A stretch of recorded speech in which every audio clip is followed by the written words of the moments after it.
Ladies and gentlemen, welcome. I'm happy to welcome you to our Outlib panel titled Illiberal Challengers of Liberal Democracy in Europe. What we will talk about today under this fairly broad title is going to be much more focused. We will zoom in on those political actors which we have seen rising, gaining ground, or just simply solidifying their hold on power in the recent European parliamentary elections, and those which may be lesser talked about in the broader European discussions, but are equally important and might actually gain ground in upcoming elections in Austria and the Czech Republic. In that regard, we will zoom in on the appeal and potential impact of the Austrian Freedom Party, as the Austrian elections are coming up just next weekend. And we will also take a close look at the Czech ANO party, led by former Prime Minister Andrej Babiš. This is to also show that illiberal challengers come in a variety of colors, with a variety of ideologies. And this is something that we in the Outlib project are trying to explore. Outlib, or in its longer form, Neo-Authoritarianisms in Europe and the Liberal Democratic Response, is a 3-year Horizon project funded by the European Union and UK Research and Innovation. It is led by the CEU Democracy Institute by Professor Zsolt Enyedi. In this project, we have the motto: to protect the future of liberal democracy in Europe, one must first understand its challengers.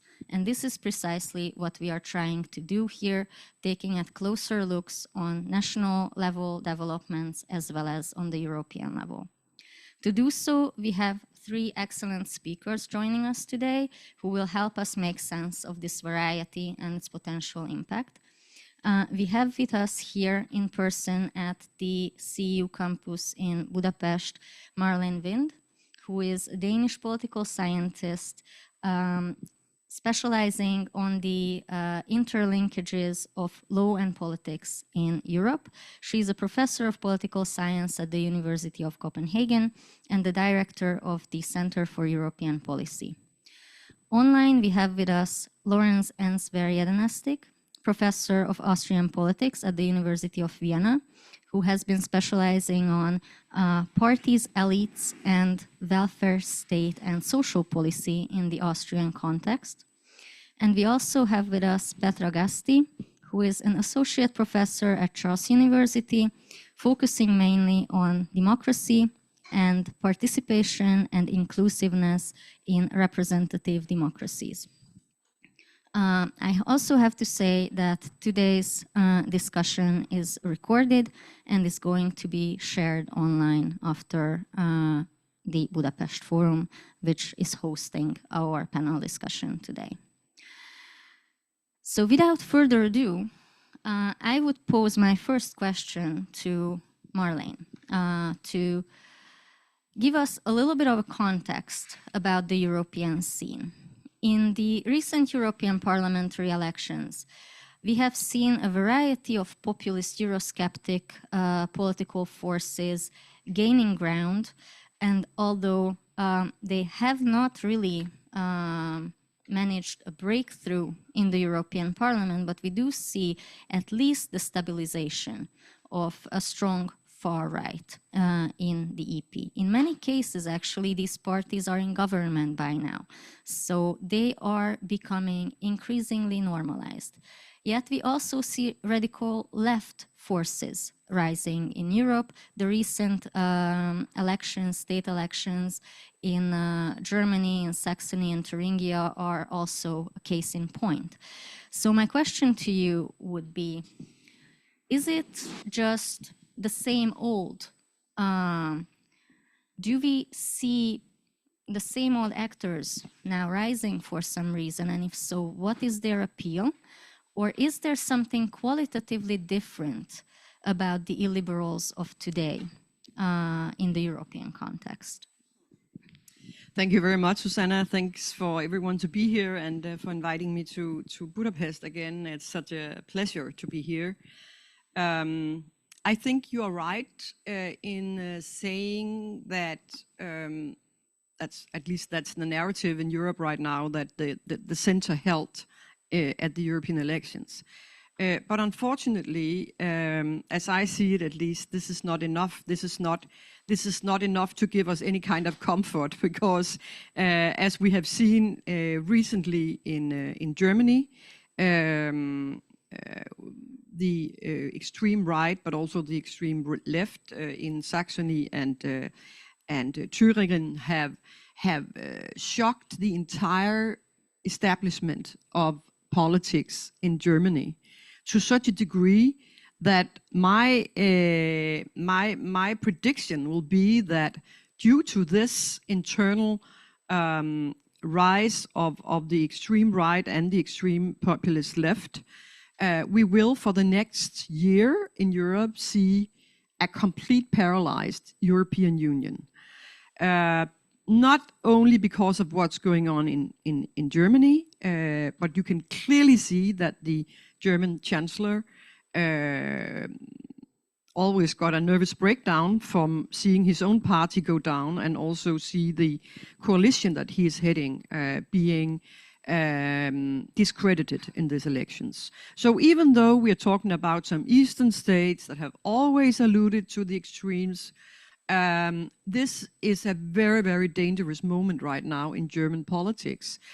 So going far beyond the European elections, what happens in the member states, and Germany is not the only one, is something that tells us that a bigger transformation is actually going on. We normally teach our students that the German-French alliance is important for any progress in the European Union, and they are certainly important for the support for Ukraine. And I really fear that after this election in Germany, but also the powerless of French politics that we have equally seen since the European elections, where Marine Le Pen won a landslide victory, and you know, two months of no government in France, is an indication that we are in a place right now in Europe that is actually more dangerous than it has been for many years, despite the fact that if you, of course, count the numbers, you still have a center that is in power in Brussels and in Strasbourg. But what is going on underneath is much more dangerous, I would say, than what we have seen. You also talked earlier, Susanna, about, and we'll hear more about that later, Austria. We have seen Meloni in Italy. We have the Netherlands with some big problems in terms of also an extreme right government that is challenging and questioning the whole kind of philosophy of the European Union. So I'm very fearful for what's happening and will be happening in the EU, and in particular, of course, when it comes to Ukraine and how we are going to give full support to Ukraine in the coming years. I'm quite sure Putin is very happy about what's happening. I think he is clapping in his small hands for every single vote that goes to an extreme right or an extreme left party, because that is exactly what he wanted to achieve: disruption and questioning of the values we stand for in Europe and have been standing for. So I think that this is I wouldn't say, I'm not a conspiracy theorist, so I'm not going to sit here and claim that he has orchestrated everything, but there are certainly evidence that he has both been trying to influence these results and also been successful to do it. So the only thing, and it's not very comforting what I'm saying, I know that, but the only thing that could make things even worse is, of course, if Trump wins the election. So I don't know what balcony we're going to jump out, all of us, because if that happens, then yeah, I don't even want to think about it. But we are I think, in more dangerous times than we have been for a long time, when it was isolated countries that had governments that were problematic for the EU and populist, authoritarian, even not liberal anymore, falling out of the category of liberal democracy. We're sitting in one of them. I think that was I wouldn't say it was handleable. It was possible to cope with this for the EU. But I think that having this undercurrent in all of Europe, also Western European countries, of the same kind of populism sneaking into all areas of public life, is really a very, very serious warning to all of us who are somehow in our work and in our academic work trying to defend those values that makes it possible for us even to sit in this room and have a discussion. Precisely, and these are the values that also make it possible for some of these actors to eventually rise and come to power. Thank you very much, Marlene. Moving on from this not so optimistic scene setting, which is anyhow fairly typical of the panels that I sit on, I want to now move to Laurenz. We have elections coming up in Austria next week. Austria is one of our focus countries of our Outlook project, within which we explore illiberal actors more closely in 7 countries. But still, I feel Austria is usually somewhat less talked about. Could you please give us a little bit of an overview about the main illiberal, in this case, ideologically far-right actor, the Freedom Party of Austria? What is the appeal behind the party in the current context, and what are your expectations for next week's elections? Sure, thank you. Thanks for having me. All the water that came down prevented me from going to Budapest, but I'm happy to join you online here. So we're about to have elections to the Austrian Parliament next, or like the Sunday after the next, and the FPÖ is on track to be the strongest party for the first time since 1945.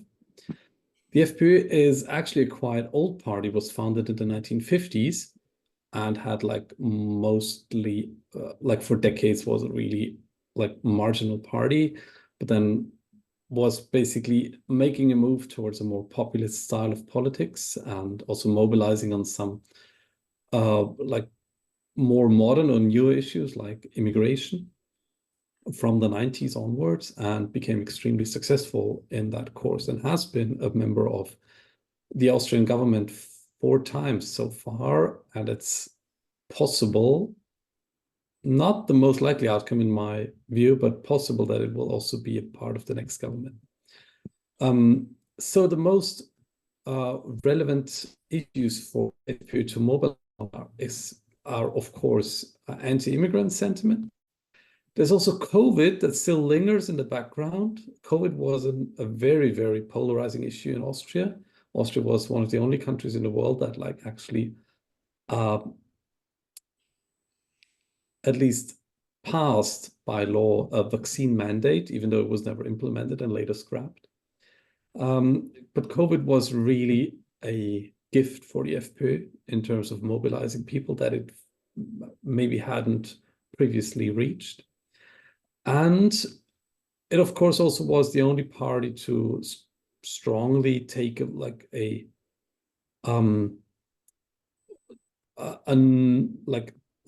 take a very unsupportive position towards Ukraine in the Russian invasion. And another issue that is a bit under the radar, but has become extremely important for mobilizing, or at least differentiates FPÖ voters strongly from actually all other voters, is severe skepticism or rejection of climate protection measures. So immigration, COVID, Ukraine, climate, those are four of the central issues, plus, of course, a generic European Union skepticism. What we can also say about the party at the moment is that while in previous elections, or in the run-up to previous elections, it had tried to moderate and adapt somewhat to like the mainstream, that is now absent. So previously the party had tried to appeal more to potential coalition partners and also appear more like ready for government and for like put on a more statesman-like rhetoric and appearance. And that is not at all happening at the moment. So there's no visible signs of moderation on the part of the party, which may have to do with the fact that it's on track to be the strongest party and may therefore like claim to lead the government and not only enter it as a junior coalition partner as it has done in the past. So for the post-election government formation process, it's going to be very interesting. The pivotal party in this is not going to be the FPÖ, because there's only one party that would ever enter a government together with the FPÖ. That's the Christian Democratic ÖVP. And it's mostly on them to decide what shape the next government will look like, even though they are on track to lose a large share of their voters after 5 years in government. And they are now, but they will still be the pivotal party, and it probably will depend on their calculations and whether they can see a way forward with the FPÖ or would prefer a coalition with other parties where they could maybe still be the leading party in government, which is always attractive. So it's a little uncertain what the outcome of this, or it's actually quite uncertain what the outcome of this election in terms of government formation will be, but it's clear that there's going to be a massive strengthening of the FPÖ. Thank you very much, Laurenz. And it's very interesting what you're saying about the lack of moderation in this electoral campaign, which I think is also very much in line with the pan-European trend that characterizes the far right. But we can look even further to the United States, which Marlene mentioned before. We definitely see a complete lack of moderation there. Laurenz, you mentioned that some of the issues that FPÖ mobilizes on are immigration, climate skepticism, which might be something actually new, and maybe we come back to this later, but also COVID. And essentially, these are topics which challenge the incumbent government and their governance. So on this note, I wanted to turn to Petra and ask you to put the Czech illiberals into a little bit of context for us. Because yes, I said that some of these topics are challenging the incumbent, but still in the case of FPÖ, we see a clear far-right ideology. That's not so in the case of ANO and Babiš. So what is it that the Czech illiberals can really tap into, and what characterizes them? Thank you, and hello everybody. I'm sorry I'm not in a beautiful Budapest, but we have a lot of water on roadways throughout the country, and I'm happy that I can be here. So what ANO exemplifies is the hybrid nature of populist movements that blur traditional left-right divides. In fact, Andrej Babiš calls himself a catch-all party. I have no idea which of his advisors recommended this to him, but basically he presents himself as party for everybody. The party instead focuses on personal leadership, tapping into voter frustration with traditional political structures. The ANO strategy appeal, I would say, rests on 4 pillars, and these will be very, I think, detectable across Europe for similar parties, but also one, I think, is different. What is similar is the performative, strong leadership. So this is a party which has very few members, which is the leader has a super strong hold. There basically almost no internal democratic mechanism. Then the second, which I think is very common, is the anti-establishment rhetoric. So despite Babish's own involvement in politics and business, he effectively portrays himself as an outsider, as a disruptor, as somebody fighting the corrupt elites, and he's echoing in this way the core populist sentiments. What's different is, I would say, economic pragmatism, or I call it chameleonic nature. So basically, as the party does not have any clear ideology, it just follows follows public sentiment. So basically, if you ask where does ANO stand on a policy X, you just need to look into public opinion and see where the majority is, and that will be the ANO position. I think what ANO has managed to do over time is to solidify a base which mostly relies on senior citizens. And I think this is something we should be watching for across Europe as traditional parties decline. They were able to kind of create a coalition programmatically for all generations. And this generational divide is something that really keeps me up awake, because Europe is aging. We have demographic decline. And I think this is going to be further, let's say, threats on which these illiberal leaders can pull to see how strong representative democracy will hold together. So I would say certain economic pragmatism is something I would add there.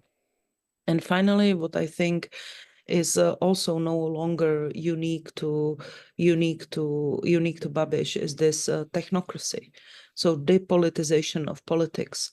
He is not inviting people to be active participants, to be active citizens. On the contrary, this is audience democracy, what Nadia Urbinati would call it in her amazing book, Democratic Disfigurations. This is telling people, I will take care of it for you. You just give me the votes, and I'll be there for you. I just want to, in reaction to Laurenz, maybe say a small point why ANO can not really go into the anti-vax, because ANO governed during the pandemic. So they are actually trying to make this a non-topic as much as possible.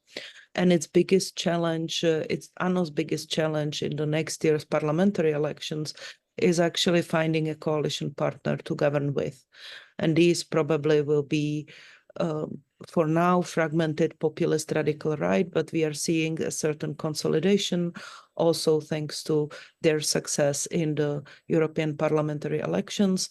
We have actual elections in 3 days in Czech Republic. There was some debate whether we should hold them or not, but I think the Czech state has the capacity to hold elections even with floods.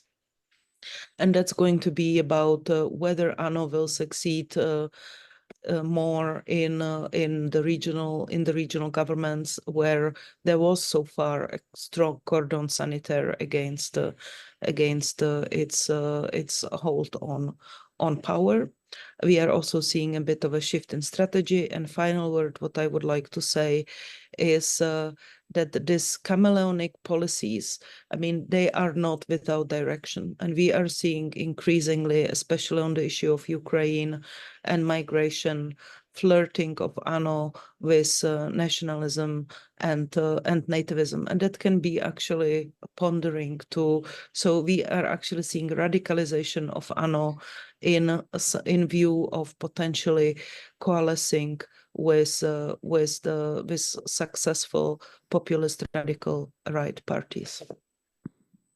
Thank you, Petra. And this last point is extremely interesting and might also explain why ANO actually joined the Patriots for Europe in the European Parliament.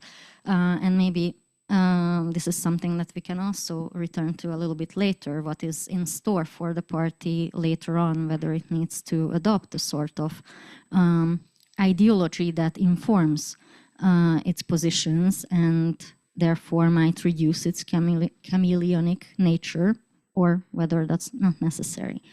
But on the policy point, Petra pretty much said that the policy of ANO goes where the people are.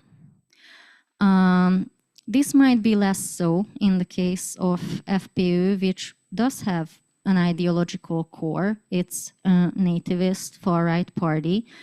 And Laurenz, you have previously studied the impact of FPÖ on various policy domains. Should the party manage to enter government or maybe even lead government after these elections, what are your expectations? How would FPÖ impact policies in Austria, and whether the party would go further? Would it impact the polity? Would it impact the quality of democracy, not just in terms of values of pluralism, protection of minorities, which I'm assuming it would, as it did before, but would it actually affect the institutions behind democracy as well? Could it do so?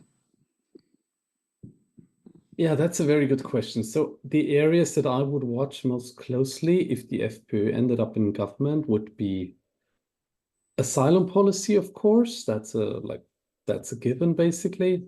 If we look at what's happening in Germany, also in the Netherlands, with the announcements recently, so I would strongly assume that the FPÖ would chart a course that would also follow these examples. I think we should also probably assume that we will see social policies that where the FPÖ has in the past, together with the ÖVP, tried to implement welfare chauvinistic measures, that to be taken up again. All these attempts failed in the past because of constitutional or European law constraints, and we can talk about those, but I would assume that they will try again. Some other measures that could be, or some other policy areas that could be affected is, of course, all the measures that have in the past few years been taken against climate change. So we now had a relatively active government, although it was quite controversial, but a lot of activity on climate policies, given that a Green Party was the junior coalition partner. And I would also assume that in terms of internal security policies, like police rights and those things, that the FPÖ would try to be very active.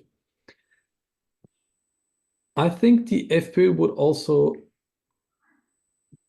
so one of its core policy proposal, like more of institutional change or constitutional change proposals, is to introduce a basically Swiss-style system of a popular initiative that could, we already have popular initiatives, but they would try and make referendums mandatory from a certain threshold. That was actually already in the coalition agreement when the FPÖ was in government last time, but then there was this video from a Spanish island that everybody has seen that kind of thwarted the whole process. But I would strongly suspect that this will be on the agenda again. So a much more direct democratic, circumventing parliament, giving basically legislative powers to voters directly. This is something that could only be implemented in Austria after a referendum, after 2/3 of MPs in parliament have agreed to it, and a referendum has also been passed. So the hurdles are quite high for this. And I think it's unlikely to actually happen, but it will be certainly something that they will try. I also think we should look out for some of the core areas of the state, like the police, the intelligence agencies that have been under strong pressure and have been really by party actors, but also by Russia, like become undermined to some extent, to the extent that they need to be completely overhauled. And I would strongly assume that the FPÖ will try to curtail the public broadcaster in Austria. So specific media outlets would be under attack or under severe pressure, I think. That may also be true of schools and universities to some degree. For instance, in the election manifesto, the FPÖ proposes that there should be like a reporting office for teachers at school who kind of do undue politicizing in classes. And they also want to fight like gender mania and the allegedly repressive climate at universities.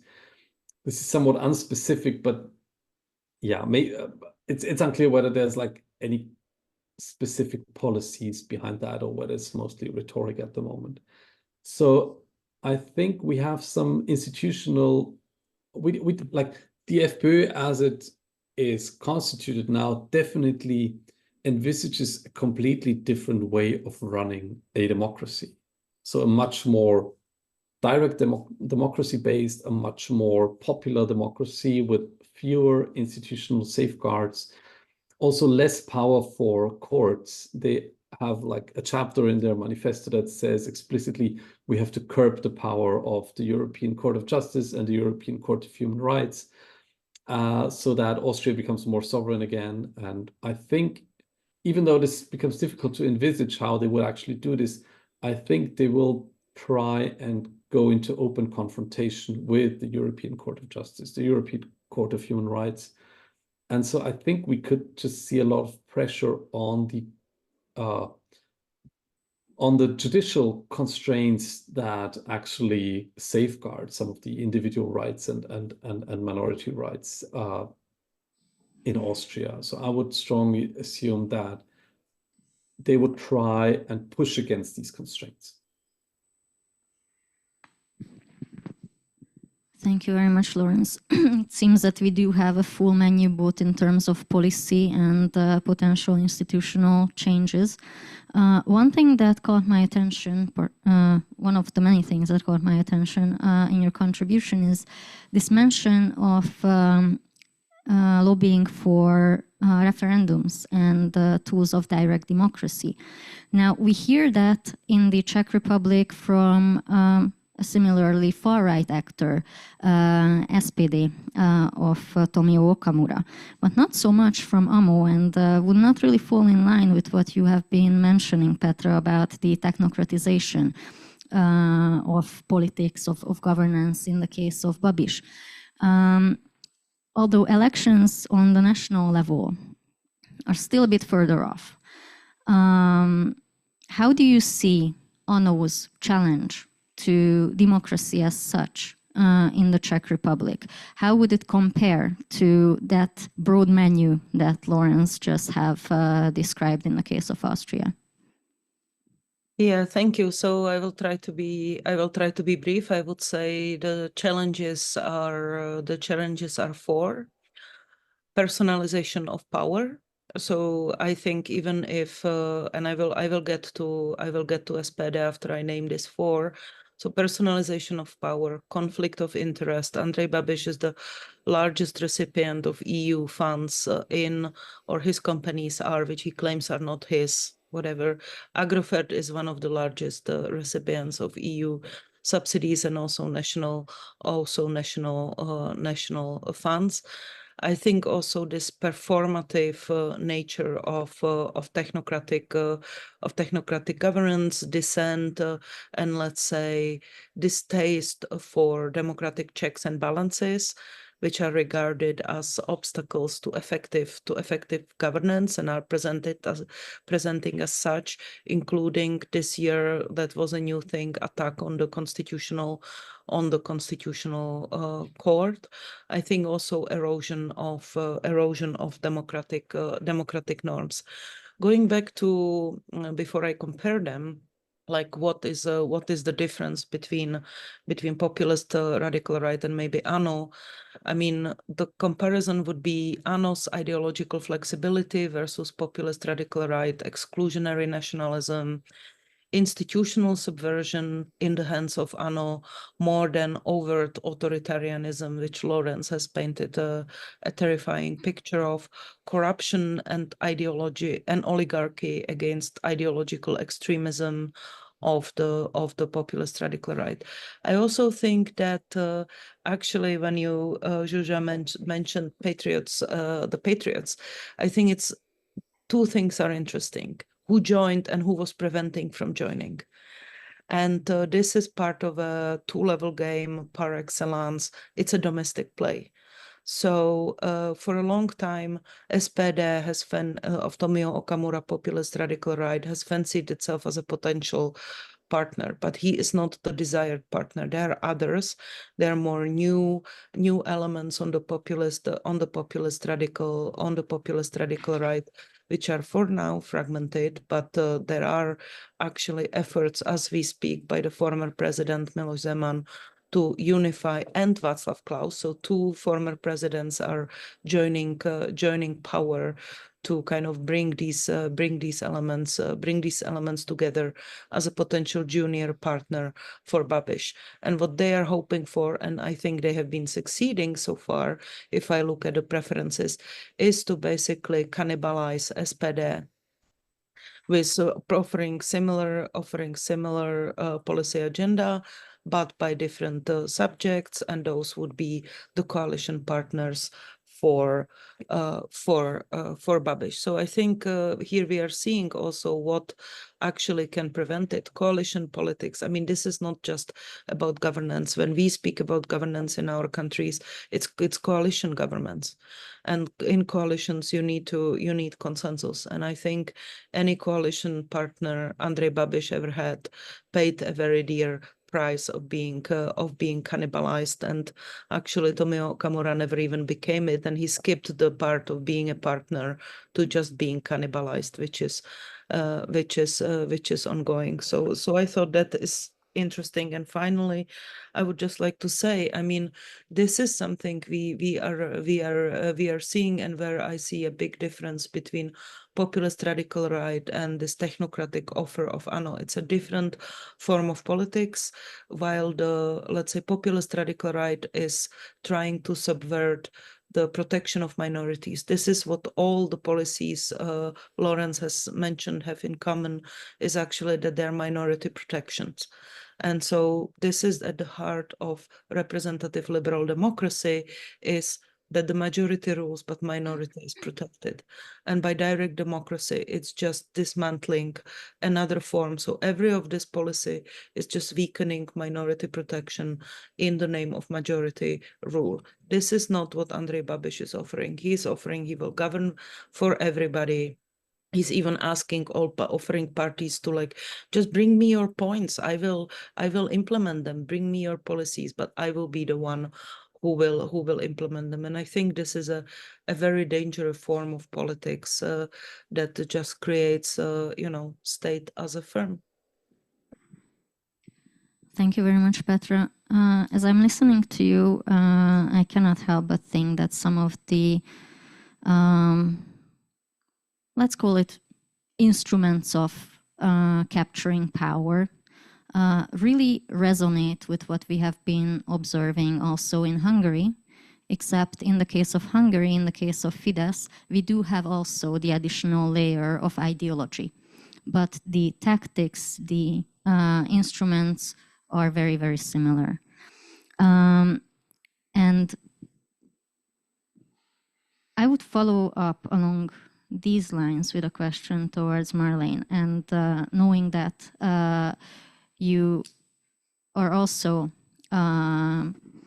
studying the role of institutions, particularly courts, in safeguarding democracy at the intersection of law and politics.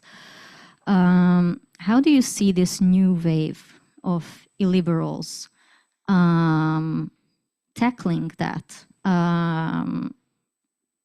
safeguard that would still be in place in the form of courts, in the form of institutions?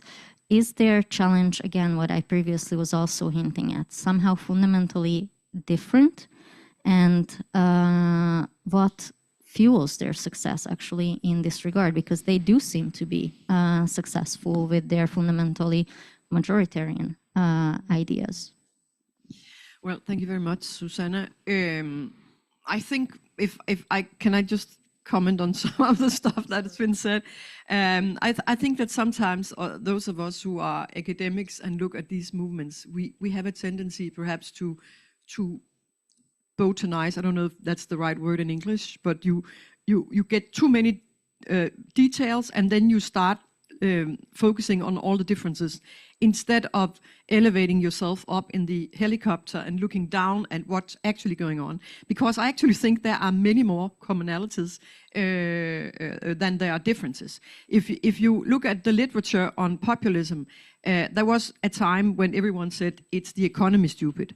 It's disadvantaged people. If people feel disadvantaged or don't like globalization, they will turn to populism. And of course, what we can see here is it's prosperous countries we are talking about. So that narrative doesn't work anymore. So now it's culture stupid. It's not economic stupid, it's culture stupid. And what do I mean when I say that? I wrote about it in my book, The Tribalization of Europe, that came out a few years ago, where I explain how Orban had used culture in many different ways. It doesn't have to be, it's a mix of oligarchism with immigrants, with vogueism. It's a design policy. There was a book coming out a few years ago called The Spin Dictators, and I think that what they have in common, all these different varieties, as you talk about in your project, different kind of versions of populism, is that they are designed from above. So whether you have the Austrian version, the Czech version, the Slovak version, the Hungarian version, even the Danish version, the version from Italy, it's all designed from the top with well-educated people who are constantly commenting, now you should suggest this because now the people's sentiment goes in this direction, now you should suggest that, and then constantly monitoring the public debate and also designing the public debate and the narratives. It's different in different countries, but I think it's very dangerous if we as academics start to instead of seeing this, then start to focus too much on the differences, because what they are really doing is the same. It's cynical, top-down, building up of it's a little bit what Putin is also doing to Western Europe, that he is designing these stories, he is polarizing, he is suggesting, offering easy solutions to things. So it's different in different countries, but I still think that it's this top-down, using misinformation, disinformation, cornering certain types of actors, people, minorities, and so on. So I just want to warn that we have to really also focus on the commonalities and the strategies that are used by these different oligarchic populists who have one thing in common: they want power. And they want to sit on the economy. And the way to do that is sometimes to come up with a narrative about vogueism or immigrants or more referenda or whatever, because referenda is obviously very, very nice, right? So you can pretend that you want to listen to the people. Nobody will check whether you actually do what the people want afterwards, but you can at least have this narrative that you listen to the people. Now, just to come back to your question about the courts, because that's something I have a certain affinity to, because I think that if you look at the constitutionalist literature, academic literature, you actually also among constitutional lawyers have a certain search of populism. What do I mean by that? It's a very, very big chart to come up with here. If you look at a book like that came out in 2022 by Martin Laughlin called Against Constitutionalism, what is that book really about? It's saying, and people like Joe Weiler at the NYU, he supports this argument. It's a lot of lawyers who you used to see as supportive of constitutional democracy, of balance of powers, of courts to protect minorities, and so on. All of a sudden, all of these academics say that, all right, it's been too much with all these courts since the Second World War, with all the courts wanting to decide about national policies. We should give power back to the people. We should give power back to the majority in parliament. Can you imagine? This is really crazy, if you ask me. So we have, on the one hand, a group of scholars since the Second World War who said we need strong courts to balance the parliament. That's what we've learned in school, right? That this is the way it should be. And now within the past, I would say 5-10 years, we have more and more scholars, in particular legal scholars, who are all of a sudden turning around and saying, oh no, now we see in Poland and Hungary that people have had enough. People have had enough of courts who overrule what the parliament really wants. It's crazy, right? It's amazing that we are seeing, even among solid academics from London School of Economics, from NYU, from many other corners. I have written a paper about it. I hope it comes out soon. I call it populist constitutionalism.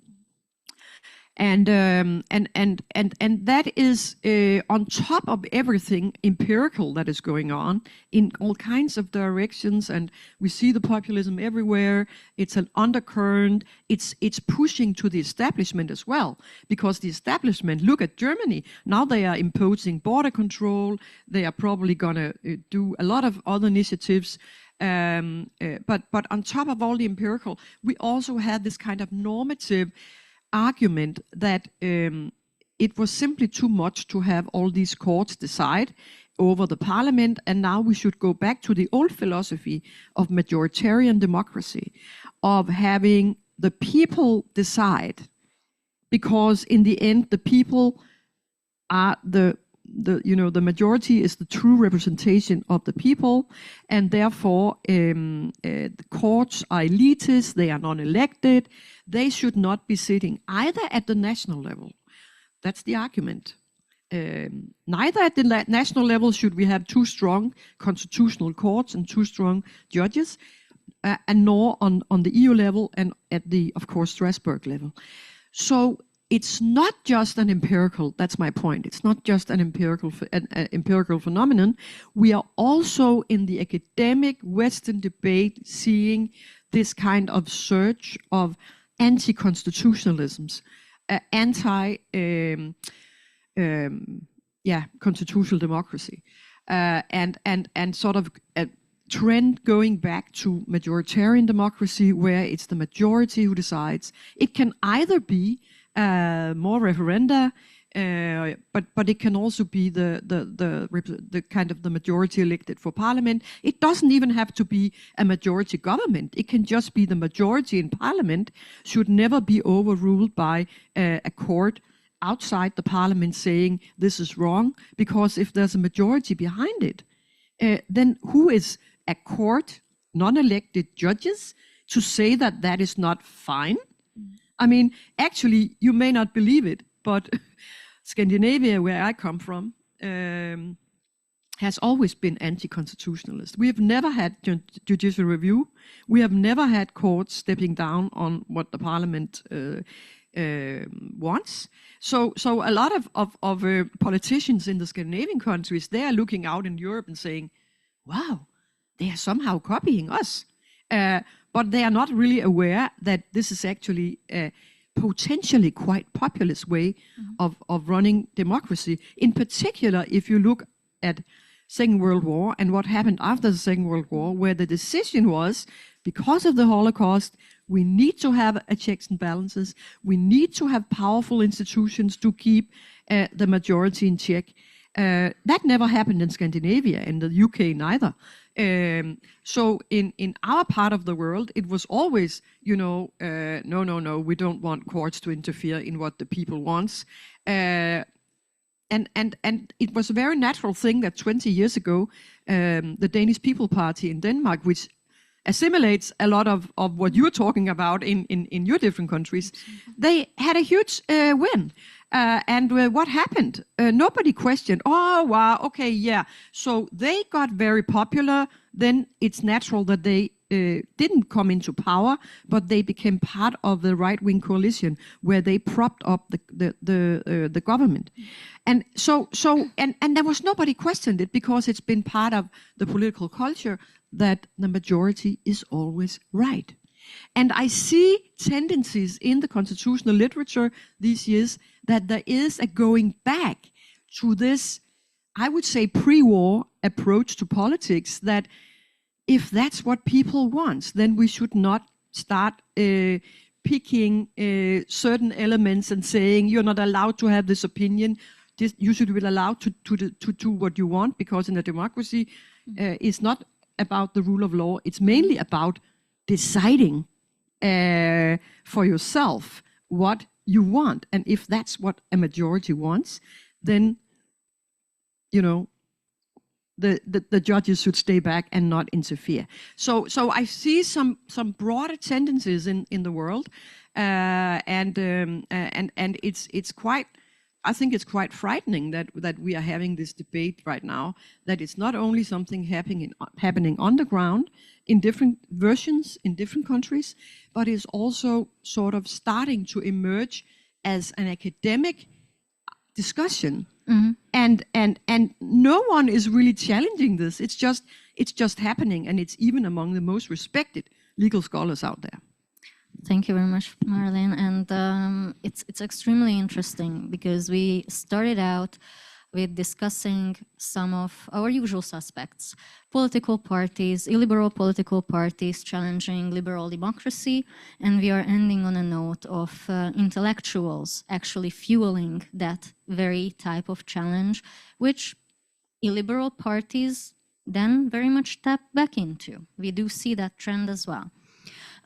We are not ending on a positive note, and given the severity of the challenge, I don't mind that. We have 1 minute of our scheduled time left. I would like to take 1 or 2 questions from the audience, not to let you leave without audience participation. And then we will unfortunately need to wrap up our conversation, if there are questions in the audience. Do we have an additional? Thank you. And please introduce yourself, and also I would like to point out the difference between a question and a comment. Thank you. Given the time pressure. So, can you hear me? Okay.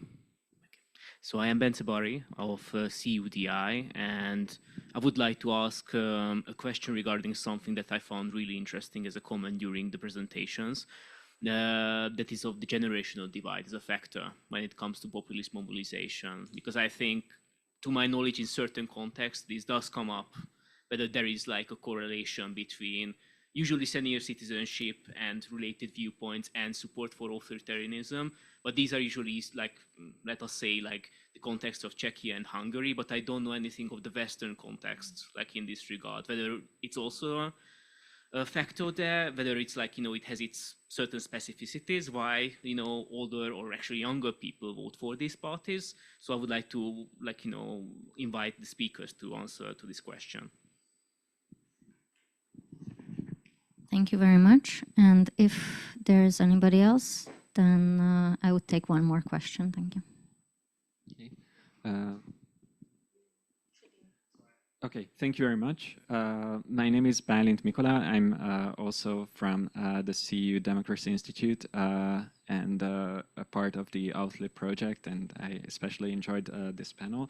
And I would like to ask that, so here we are discussing illiberalism in Europe, and one interesting mismatch I often find when we try to identify these parties is that few of them actually use the illiberal label themselves. And is that a mismatch between political reality and academic discussions, or is it a mislabeling exercise, or what's going on? Are these parties really illiberal, or is it how we see them? Thank you. Thank you very much.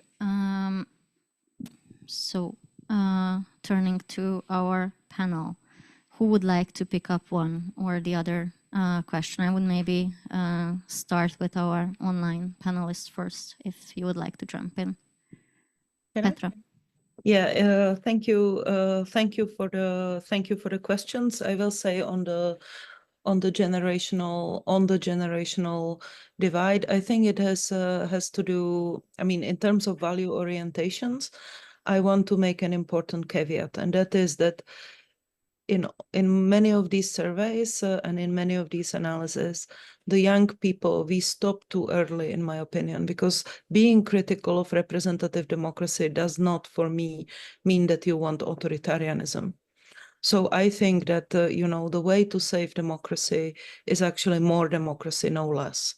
I would not necessarily go the road of direct democracy for the reasons I mentioned in the previous intervention.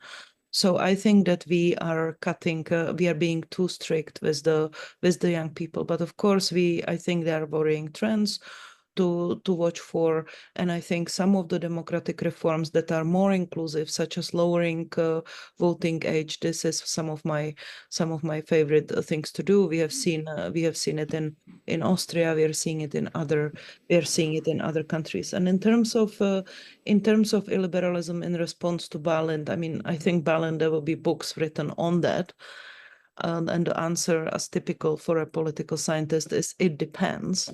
There are some that love to embrace this, and that's most of all Orbán Viktor, who has this program.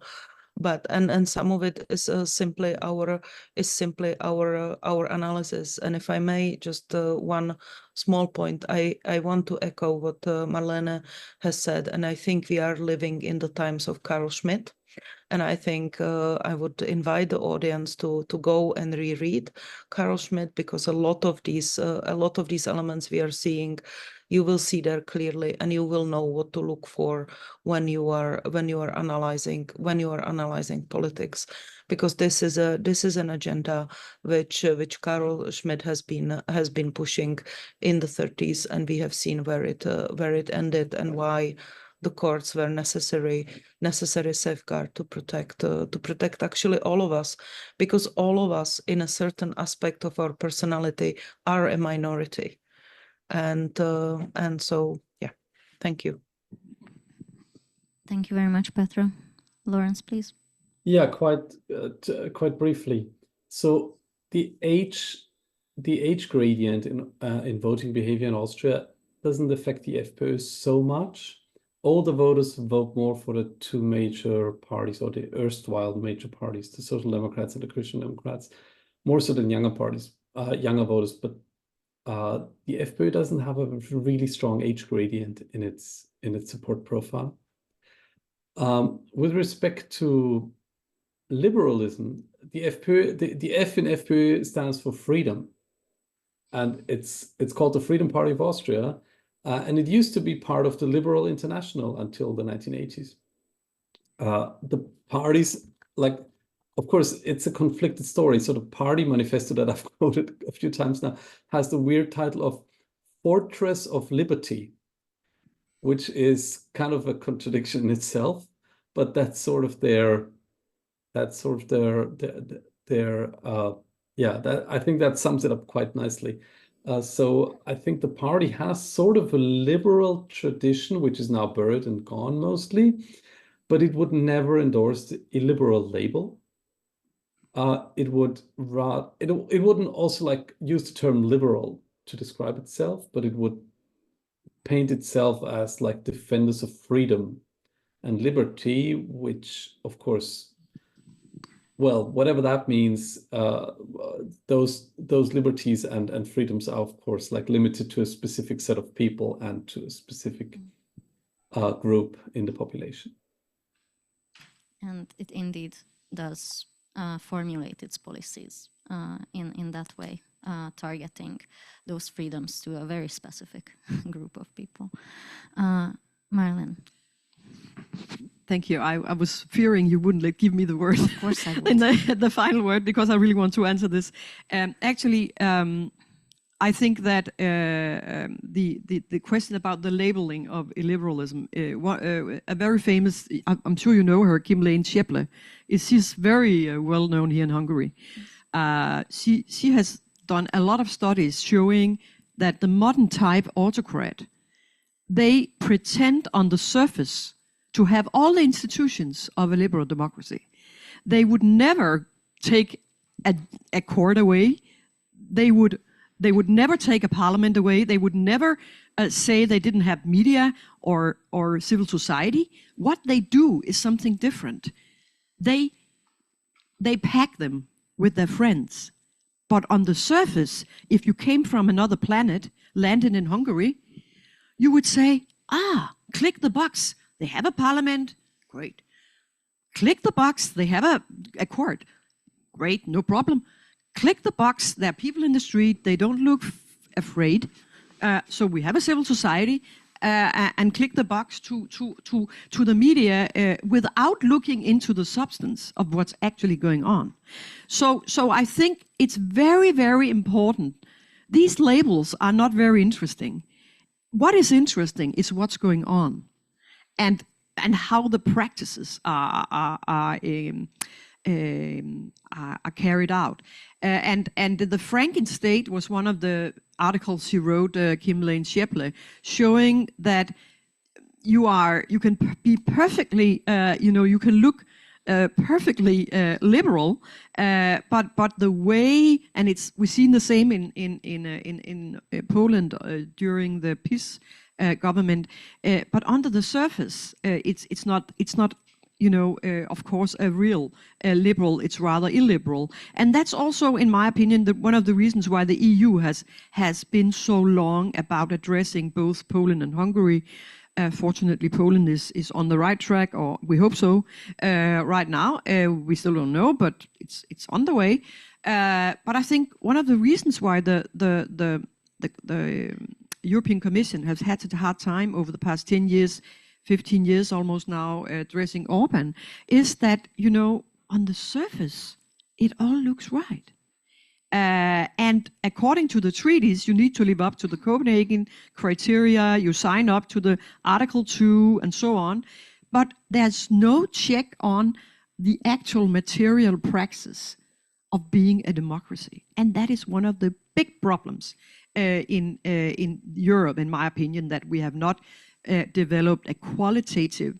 I could talk about this for hours, because I have also looked into how the European Court of Justice, by taking more and more cases about judicial independence and so on, that the court is gradually forced to define what is not just a liberal democracy or constitutional democracy, but also how to what degree is a court independent when the judges are appointed in this and that way. These kind of cases are coming now to the court, and it's going to be very interesting, because that will tell us something about how the court may be able to develop some instruments to actually not only challenge the usual suspects in the room, but my country as well, because in my country, formally, as in Germany as well, it's either the politicians or the majority in parliament or the Minister of Justice who appoint the judges. So I think that is very important. The labels are not that important, but the discussion is really interesting. And then just very briefly about the generational thing, at least in Germany with the AfD, it was a big success among the young. The young just loved them, and in particular the young men. And I think we are back to something Donald Trump like, you know, with, oh, he's a strong man, he's great, he's efficient, he's a strong man. I think they just like that. I mean, and they just like their disruption, and then just like someone who is pulling some jokes off. So I think it's very difficult to generalize about whether young people are more likely to be authoritarian or not. At least it counters all the literature, all what we have learned, that it's the older generation who likes this most and so on. And the AfD, it was the young people who gave them 30% of the vote. And I think that's a very interesting point, and I cannot answer why, but it seems we are not even safe from No. the young people anymore. Yes, lots of interesting points, and I would really love to hear more from all three of you, but unfortunately we need to wrap things up. I'm really grateful for all three of you who have joined the panel, and also our audience here at Nádor utca in Budapest, at Budapest Forum. I'm very glad that we have been able to show some of the varieties of illiberalism, but also some of the commonalities of illiberalism and the practice that we need to pay attention to, because we see more and more that despite the variation, the practice travels, and that might be something that hopefully not, but that we might be seeing also in the United States. It's certainly in already the pages of Project 2025, just to give an outlook beyond Europe. So thank you once again, all of you, for being here. Those of you who are here on the spot, I encourage you to pick up some of our flyers and visit our website. Those of you who will be watching us online, I also invite you to visit us at outlib.eu, that is AUTHLIB.eu, where you can find out more about our work on illiberalism and how to potentially, hopefully, counter that in Europe. Thank you very much for being here with us today.